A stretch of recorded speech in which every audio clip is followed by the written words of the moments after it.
ప్రభునందు అత్యంత ప్రియులైనటువంటి మా ప్రియులందరికీ ప్రభువు నామమున మీకు మా శుభవందనాలు తెలియజేస్తున్నాం. ఈ దినమున మన యొక్క బైబిల్ పఠనము కార్యారంభము కంటే కార్యాంతము మేలని చెప్పినటువంటి సందర్భాన్ని అనుసరించి ఇంతకుముందు మనము నోహావు గారి యొక్క దినములను గురించి మనం చూస్తూ వచ్చిన తరము గురించి ఈ రోజు కూడా ఒక తరాన్ని గురించి నేను మీకు తెలియజేయాలని తలస్తూ ఉన్నాం. కాబట్టి గమనించవలసింది అంటే గత పాఠములో నోహావు యొక్క తరము ఏ విధంగా ఉన్నారు అనంటే మనం చూసినాం. భయంకరంగా నోహావు తర్వాత ఇంకొక తరం గురించి కూడా మనం మాట్లాడతాం ఏ విధంగా ఉన్నారు ఆ తరం కూడా అంటే అదే నోహావు గారిని గురించినటువంటి సందర్భాన్ని గుర్తు చేస్తున్నటువంటి యొక్క సందర్భంలో ఉన్నటువంటి దినములను లేక తరముల గురించి నేను మీకు తెలియజేయాలా. ఎందుకంటే నోహావు యొక్క తరం ఏ విధంగా ఉన్నదంటే విస్తరించి చెడిపోయిన దినాలలో ఉన్నాం.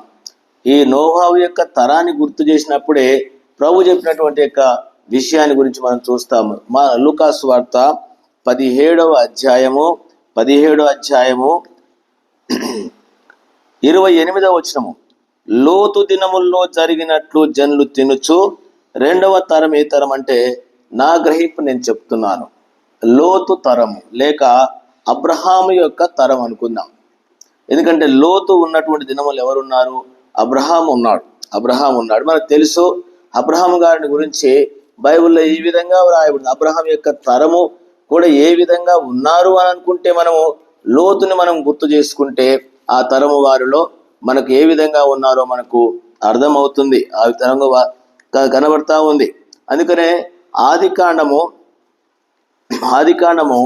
17వ అధ్యాయంలో ఈ విధంగా వ్రాయబడి ఉంది. ఆది కాండము 17లో అబ్రహాము 99 ఏండ్ల వాడైనప్పుడు యెహోవా అతనికి ప్రత్యక్షమై, నేను సర్వశక్తి గల దేవుడును, నా సన్నిధిలో నిందారహితుడవై ఉండుము అంటాయి. ఏం చేయాలట? 99 ఏండ్ల వ్యక్తికి ఏం చెప్తున్నాడు అంటే నా సన్నిధిలో నిందారహితుడవై ఉండుము. ఎందుకు అన్నాడు ఈ మాట? ఎందుకన్నాడు అంటే 18వ అధ్యాయానికి వెళ్ళినాక మనకి ఎవరు కనబడతారంటే లోతు కనబడతాడు. లోతు ఎక్కడ ఉంటాడు? లోతు అంటే సొదొమలో ఉంటాడు. అంటే ఆ దినములలో ఏ విధంగా ఉన్నారు? అందుకని కొన్నిసార్లు అబ్రాహాము అంటాడు ఆ అబీమెలెకు విషయాలలో ఇక్కడ దేవుని భయం లేదని చెప్పేసి పాపం కొన్నిసార్లు భయపడి ఆ మనుషుడు భార్యను కూడా చెల్లానమని చెప్పినటువంటి దినాలు. అంటే ఎట్లా ఉన్నారు ఆ దినములో? ఎంత భయంకరంగా ఉన్నటువంటి దినములు. అయినా దేవుని దాసుంటే అబ్రహాము దేవుడు పిలిచినాడు. పిలవబడిన యొక్క వ్యక్తి ఏ విధంగా జీవిస్తూ వచ్చినాడు. దేవుని దాసులతో కూడా వచ్చినటువంటి లోతు కూడా ఏ విధంగా ఉన్నాడు? లోతు వెళ్ళి ఎక్కడ చేరినాడంటే సొదొమ పట్టణంలో చేరినాడు. అందుకనే అబ్రహాము దినములను గురించి, అబ్రహాము యొక్క తరాన్ని గురించి బైబిల్లో కొన్ని తరాలు ఉన్నాయి.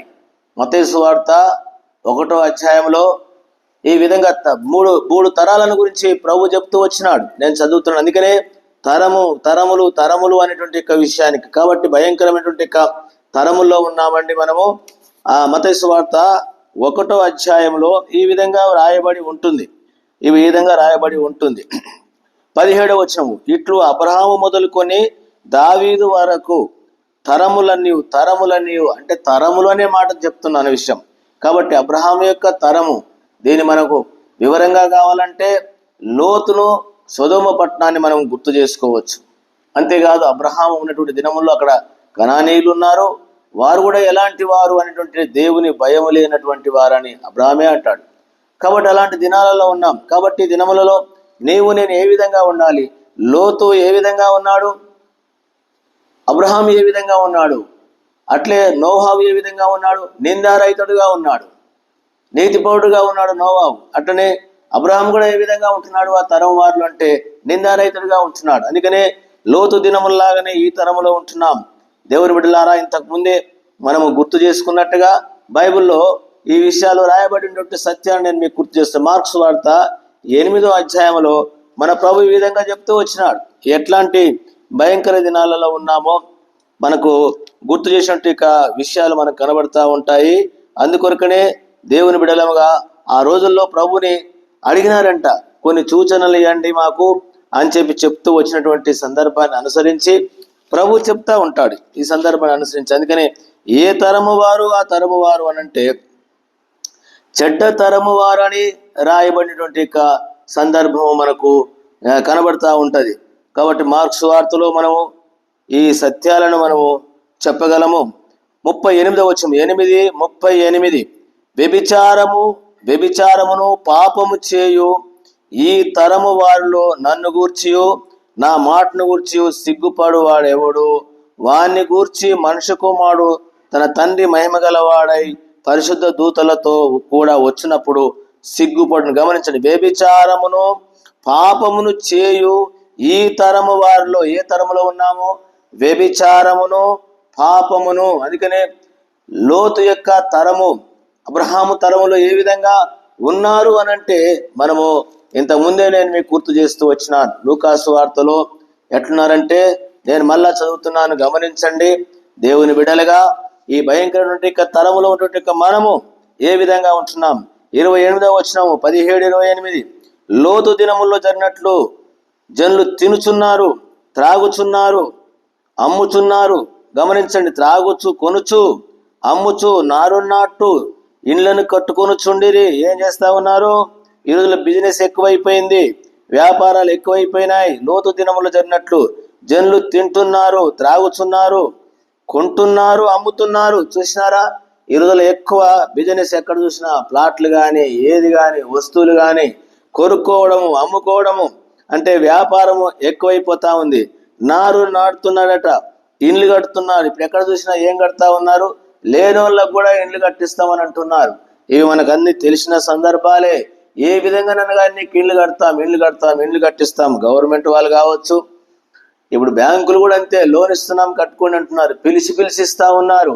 ఏంటంటే ఇవి ఏ దినాలంటే లోతు దినములాగా ఉన్నాం, లోతు తరములాగా ఉన్నాము ప్రియులారా.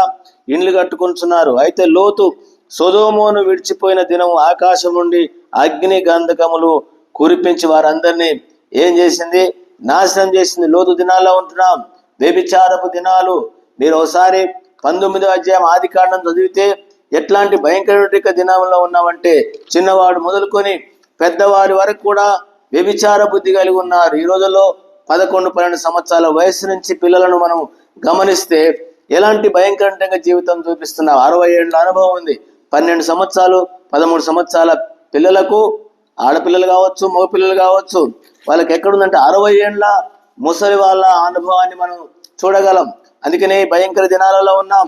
ఈ రోజుల్లో కూడా ఎక్కువ మంది వ్యభిచారమైనటువంటి వాళ్ళు, వ్యభిచారులు ఎక్కువైపోయినారు. సంఘాలలో కూడా మనకు కనబడతా ఉంటారు. అందుకొరకనే గమనించండి ఏ విధంగా నీవు నేను ఈ తరంలో జీవించాలో పరిశుద్ధ గ్రంథం బైబిల్ మనకు బోధిస్తా ఉంది.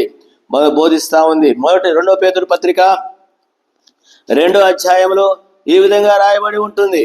6వ వచనం మరియు ఆయన సొదొమ గొమొర్రా పట్టణములను భస్మము చేసి ముందుకు భక్తిహీనుల వారికి వాటిని దృష్టాంతములుగా ఉంచుటకై వాటికి నాశనమును విధించి, భక్తిహీనులు అంట, భక్తి పోగొట్టుకున్నటువంటి వారు.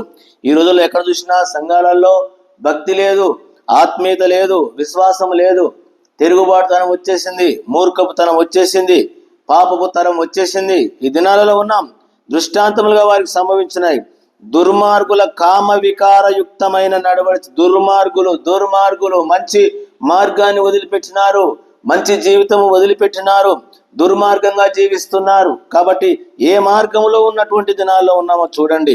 దుర్మార్గుల కామ వికార యుక్తమైనటువంటి నడవడి చేత బహుపాదపడిన నీతిమంతుడు లోతును తప్పించినాడు. కాబట్టి పిల్లారా, లోతు తప్పించబడ్డాడు. అందుకనే గమనించవలసిన విషయం అంటే, లోతు యొక్క తరం ఏ విధంగా ఉందంటే భయంకర వ్యభిచార తరం, పాపపు తరము, మూర్ఖపు తరము, విన్నటువంటి యొక్క తరము మనకు తెలుసు. ఒకసారి గమనిస్తాము. ఎందుకంటే చిన్నవాడు మొదలుకొని ఆదికాండము 19వ అధ్యాయంలో ఈ విధంగా రాయబడి ఉంటుంది. అందుకనే నేను ఆ దినాలు ఆ విధంగా ఉన్నాం. కాబట్టి మనము లోతు బహు బాధపడ్డాడు, కానీ లోతు అక్కడి నుంచి విడిచిపెట్టి వెళ్ళలేదు. అందుకనే లోతు పిల్లలు కూడా ఆ విధంగా తయారు కావడానికి కారణం ఏమిటి అనంటే భయంకర ఈ పాపమే అని చెప్పేసి మనం గమనించవలసిన వారంగా ఉంటున్నాం. అందుకనే దేవుని దూతలు సాయంకాలము లోతు యొక్క ఉన్నటువంటి స్థలానికి, సొదొమ గొమొర్రా యొక్క స్థలానికి వారు రాగలిగినప్పుడు లోతు తాను గృహంలో చేర్చుకున్నాడు. చేర్చుకున్న తర్వాత 4వ వచనం చదువుతున్నాం.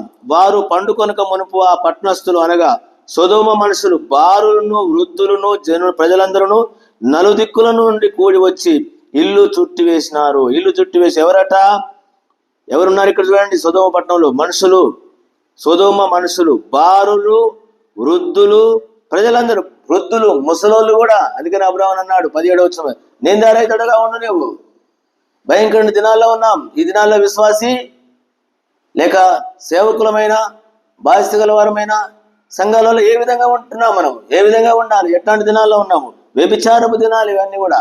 వ్యభిచారం చూడండి, చిన్న పిల్లలు మొదలుకొని బారులు మొదలుకొని వృద్ధులు ప్రజలు, వృద్ధులు ముసలోళ్ళకు కూడా అంతే, వేషధారులాగా తయారు, వశ్యోల్లాగా ప్రవర్తిస్తూ ఉంటారు, సంఘాలలో చూస్తూ ఉంటాం. అందుకొరకనే ఎట్టున్నావు, లోతు ఏం చేయలేకపోయినాడంటే అక్కడే బాధపడకుండా కూర్చున్నాడు, కానీ విడిచిపెట్టలేదు. అందుకని ఇవి నేర్చుకున్నారు వారి పిల్లలు కాబట్టి భయంకరంగా పాపానికి తలపడ్డట్టు మనం చూడగలం. భయంకరమైన, ఎందుకంటే వాళ్ళకి ఏం లేదు, వ్యభిచారం యొక్క తరము. అన్ని మత్తుల కంటే వ్యభిచారపు మత్తు భయంకరమైనటువంటిది, భయంకరమైన విషయం. అందుకనే లోతుని దేవుడు తప్పించినాడు, ఏదో విధంగా తప్పించినాడు. అందుకనే లోతు దినముల్లాగా ఉన్నాం. వ్యభిచారపు దినాలు, క్రూరమైన దినాలు, చిన్నవాడు మొదలుకొని పెద్దవాడి వరకు. కాబట్టి యాదృచ్ఛికంగా జరుగుతున్నాయండి. ఇల్లు కట్టుకుంటున్నాం, పెళ్లిళ్ళు చేసుకుంటున్నారు. ఆ తర్వాత అంతేకాదు నాటుతున్నారు, తర్వాత వ్యాపారము కొంటున్నారు, అమ్ముతున్నారు, తాగుతున్నారు, తింటున్నారు. ఇది ఏ తరము అంటే లోతు యొక్క తరములో మనకు అవగాహన ఉన్నంత వరకు లోతు నీతిమంతుడే. లోతు జీవించినాడు. లోతు కుటుంబం గురించి మనం ఎవరు చెప్పలేం. కాబట్టి లోతు కుటుంబం, అంతేకాదు అదే తరంలో ఉన్నట్టు అబ్రాహాము యొక్క జీవితం కూడా అంతే. తాను ఒంటరిగా ఉంటున్నాడు, అరణ్యంలో ఉన్నాడు, ఏ ఊర్లో లేడు, అరణ్యంలో సింధూరపు యొక్క వృక్షవనంలో ఉన్నాడు. అదేవిధంగా ప్రియమైన వారలారా, లోతు దినములు ఏ విధంగా ఉన్నాయో మనుష్య కుమారుడు అంటే మన ప్రభువైన యేసుక్రీస్తు వారు వచ్చే దినాలలో ఉన్నాం. కాబట్టి ఈ తరం వారు ఏంటంటే వ్యభిచారం అంటే చెడ్డ తరం వారు ప్రభు చెప్పినాడు. ఈ చెడ్డ తరములో లోతు ఏ విధంగానైతే నిందారహితుడిగా ఉండి తాను తప్పించబడ్డాడు. ప్రస్తుతం తన కుటుంబం కూడా తప్పించబడింది. నోహా విషయం కూడా మనం చూసినాం, తదంతర విషయం. నోహా కూడా ఇచ్చినాడు, తాను నీతిమంతుడిగా ఉండి తప్పించుకున్నాడు. అబ్రహాము కూడా తన తరం వారిలో నిందారహితుడిగా ఉంటూ వచ్చినాడు. ఈ చివరి దినాలలో ఉన్నటువంటి మనము కూడా ఈ విధానాన్ని కలిగి ఉండి భయంకర దినాల్లో, అక్రమకార దినాల్లో ఉన్నటువంటి మనం కూడా ఈ భయంకర ఈ తరము, మూర్ఖపు తరములో నుండి మనము తప్పించబడి ప్రభు కొరకు సాక్ష్యంగా జీవిస్తాం. ఆ విధంగా ప్రభు మనకు సహాయపడినట్లు ప్రార్థన చేసుకుందాం. ప్రియమైన తండ్రి, మాకు ఇచ్చినటువంటి బైబిల్ పట్టణం బట్టి మీ కొందనాలు. లోతు దినముల్లాగా, అబ్రహాం దినముల్లాగా, తరముల్లాగా ఉన్నాము. కాబట్టి అబ్రహాం ఏ విధంగా ఉన్నాడో, లోతు ఆ సొదొమ పట్టణంలో ఉన్నటువంటి దినములు ఏ విధంగా ఉన్నాడో, మేము కూడా నీ కొరకు ఈ చివరి దినాలలో కార్యారంభం కంటే కార్యాంతము మేలు ప్రభువా. ఈ అంచె దినాలలో మేము ఆ విధంగా జీవించడానికి మా ప్రియులకు మాకు సహాయపడమని వందనాలు చెల్లించుకుంటూ నీ కృపను కోరుతూ యేసు నామమున ప్రార్థించి వేడుకుంటున్నాను తండ్రి, ఆమేన్. మన తండ్రి దేవుని యొక్క ప్రేమ, మన ప్రభువైన యేసుక్రీస్తు వారి కృప, పరిశుద్ధాత్మిక సహవాసం చేయని మనందరికీ తోడై ఉండును గాక. ఆమేన్. Praise the Lord. ప్రభునందు మీ అందరికీ మా వందనాలు.